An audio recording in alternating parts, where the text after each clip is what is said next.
Hey guys, welcome back to my channel. कैसे हो आप लोग? आई होप सबको ज़िंदगी में मस्त चल रहा है। आपके एग्जाम्स हो चुके हैं। मैं यहाँ पे सी आईपीसीसी आईटी के पेपर को हम लोग एनालिसिस करेंगे। आप अपने आंसर्स मैच कर लीजिएगा।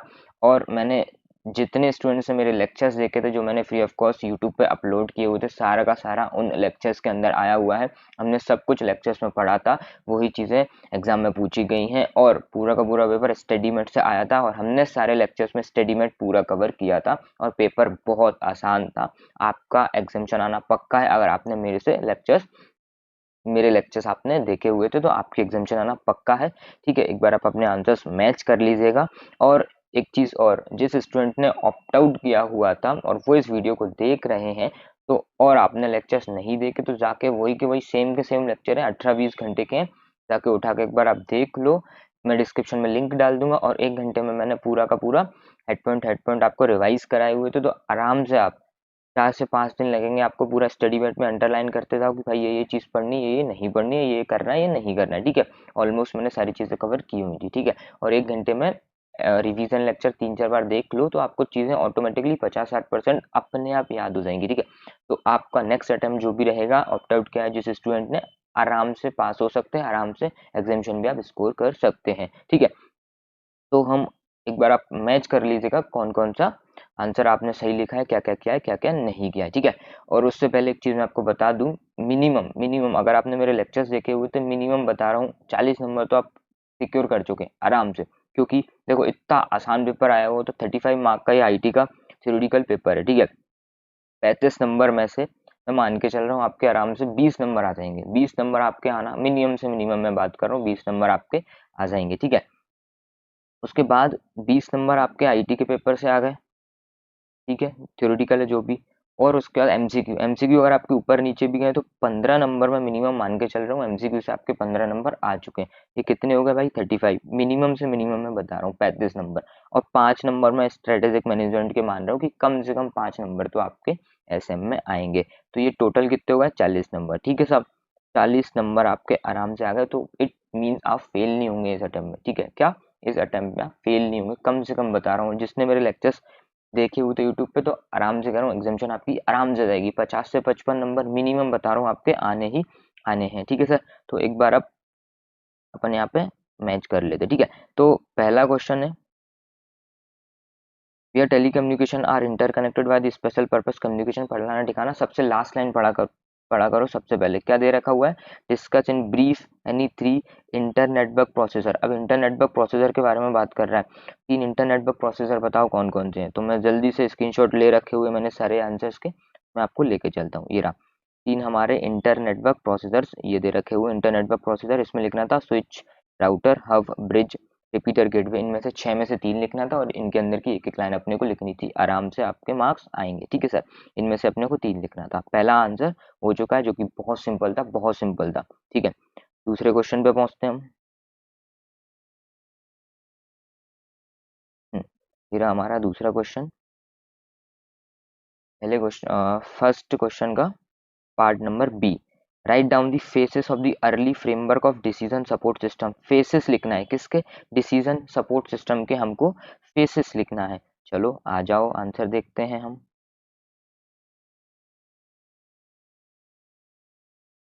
ये रहा इसका आंसर। एक सेकंड, एक सेकंड।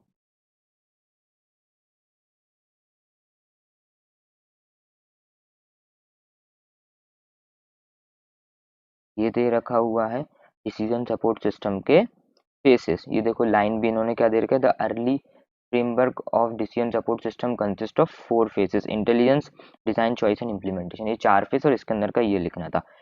ठीक है सर, हमारा फर्स्ट क्वेश्चन कंप्लीट हो चुका है। अब अपन जाते हैं सेकंड क्वेश्चन की तरफ। सेकंड क्वेश्चन क्या बोला है? सेकंड क्वेश्चन का ए पार्ट, सबसे लास्ट लाइन पढ़ा पढ़ो।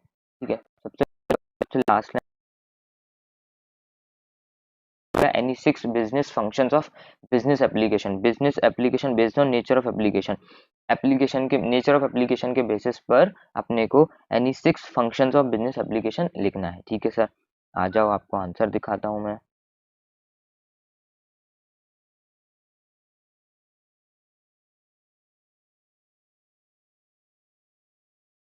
ये दे रखा हुआ है business application based on nature of application, business की एप्लीकेशन नेचर के बेसिस पर कौन सी होती हैं। आपको ब्लर दिख रहा हो तो ये लो, ये दिखा दी। उसमें से अपने को 6 लिखनी थी, इसके अंदर से एक एक लाइन अपने को लिखनी थी। Accounting application, office management software, ठीक है, कंप्लायंस एप्लीकेशन, ऐसे करके इसमें 6 हैं, तो अपने को 6 आंसर्स में लिखनी थी। ठीक है सर, ये हमारा सेकंड का ए पार्ट हो चुका है, ये कंप्लीट हो गया। अब उसके बाद नेक्स्ट क्वेश्चन क्या पूछता है, 4 की modules of HRMS human resource system के 4 की मॉड्यूल्स लिखना था।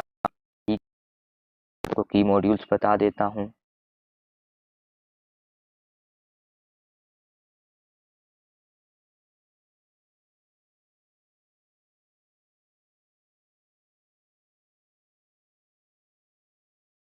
ये दे रखे हुए HRMS के की मॉड्यूल्स।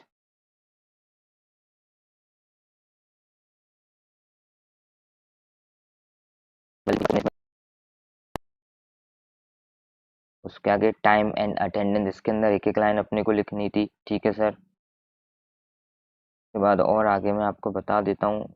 नेक्स्ट स्क्रीनशॉट में है, मैंने सबके स्क्रीनशॉट लेके रखे हुए हैं ताकि अपन फटाफट फटाफट कर सकें। ठीक है, ये खोलने में थोड़ा थोड़ा सा अपने को टाइम लग रहा है। ठीक है, हाँ, ये दे रखे हुए हैं अपने को। उसके बाद पेरोल मैनेजमेंट है, उसके बाद ट्रेनिंग मैनेजमेंट, कंपनसेशन, रिक्रूटमेंट, ऐसे करके अपने को लिखने थे। ठीक है, और इसके अंदर की एक एक दो दो लाइन अपने को लिखनी थी। हो गया अपना की मॉड्यूल्स में अपने को 4 लिख।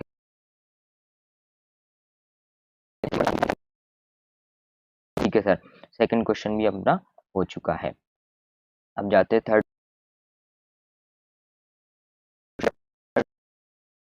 लास्ट में अपने को रिक्वायरमेंट दिख जाएगी कि क्या बोलना चाह रहा।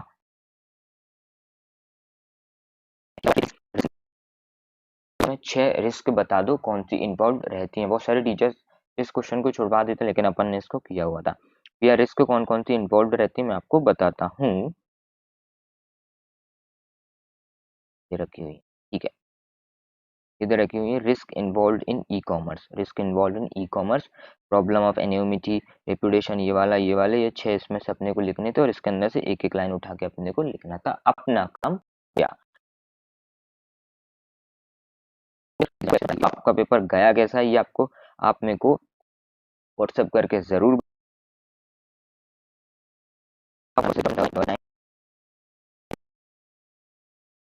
7999993161। ठीक है, इस पे आप मेरे को फीडबैक दो कि आपको लेक्चर्स कैसे लगे।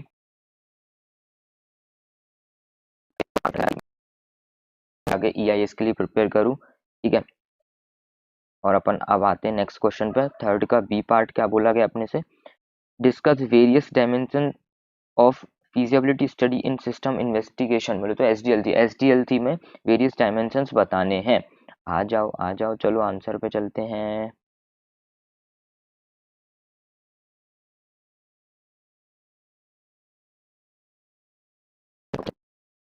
Feasibility, economic feasibility, legal, operational and schedule feasibility, इसके अंदर एक एक लाइन अपने को लिखना था। ओके, ये चीज़ दे रखी हुई, एक बार आप देख लीजिए। ठीक है, आपने एक बार देख लिया होगा आराम से। ओके, अब आते हैं हम नेक्स्ट क्वेश्चन की तरफ। नेक्स्ट क्वेश्चन क्या कहता है, क्वेश्चन नंबर 4 का ए पार्ट। ओके, क्या बोलता है, लास्ट लाइन में अपने को इसकी रिक्वायरमेंट दिख जाती है, explain any 4 benefits of BPM। इससे पहले एक और है, इसमें क्या बोला गया, a successful BPM implement is to consider it is not just as an improvement programme but make it an integral part of business strategy. As a IT consultant, यहाँ तक किसी काम का नहीं, कोई पढ़ने की कोई आवश्यकता नहीं, इसके बाद पढ़ना। Discuss the concept of BPMS, business process management system, BPM business process management. इसका अपने को क्या मीनिंग लिखना है, 2 नंबर की अपने को मीनिंग लिखना है। मैंने आपको लेक्चर्स में भी बताया था कि IT के पेपर में हमेशा, अभी के जो रिसेंट का ट्रेंड चल रहा है, सिर्फ 2 नंबर की मीनिंग पूछी जाती है। सारे IT के पेपर में सिर्फ 2 नंबर की अपने से मीनिंग पूछी जाती है, वो इसमें पूछ लिया।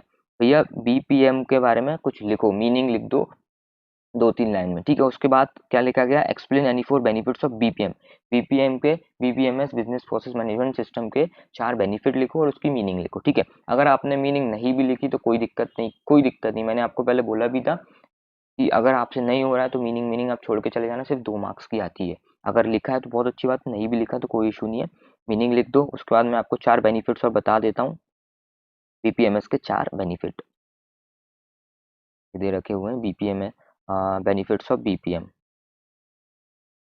ये रहे बेनिफिट्स ऑफ बीपीएम, ये 4 अपने को लिखने थे इसके अंदर, एक एक दो दो लाइन अपने को लिखना था। ठीक है सर, आ जाओ अगले क्वेश्चन की तरफ। ठीक है, फोर्थ का ए पार्ट हो चुका है, फोर्थ के बी पार्ट में अपन चलते हैं। Explain any 4 major applications of the concept of virtualisation. Virtualisation की 4 मेजर एप्लीकेशंस बताना है, तो वो अपन देख लेते हैं।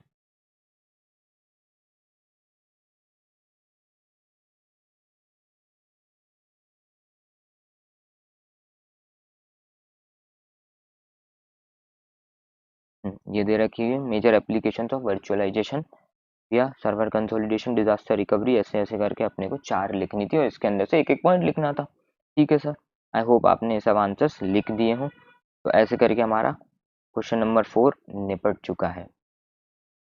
अब आते हैं हम क्वेश्चन नंबर 5 पे।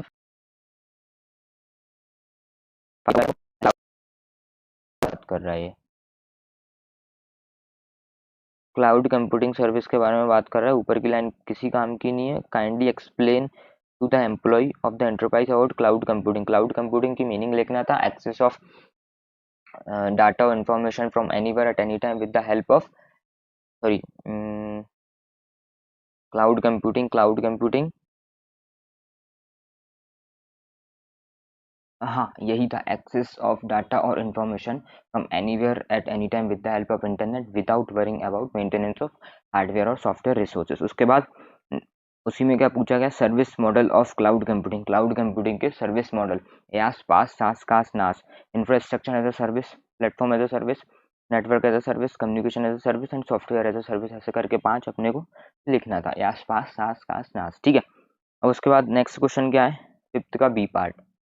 Explain 2 types of DFD, data flow diagram. Data flow diagram बहुत सारे स्टूडेंट्स छोड़ गए होंगे, उनको नहीं पता रहता क्योंकि इतना डेप्थ में वो नहीं पढ़ते हैं।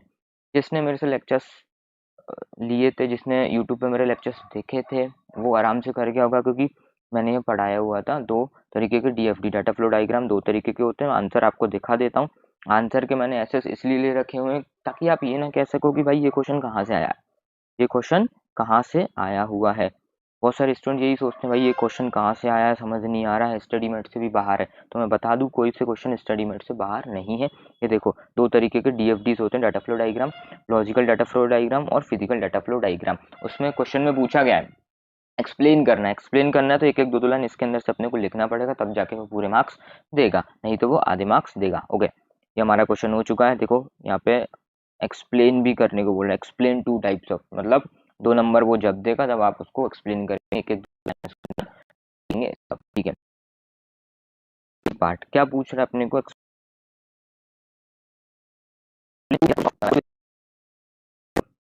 एक्सेस कंट्रोल के 2 अप्रोचेस बता दो। चलो आंसर भी बता देता हूँ मैं आपको।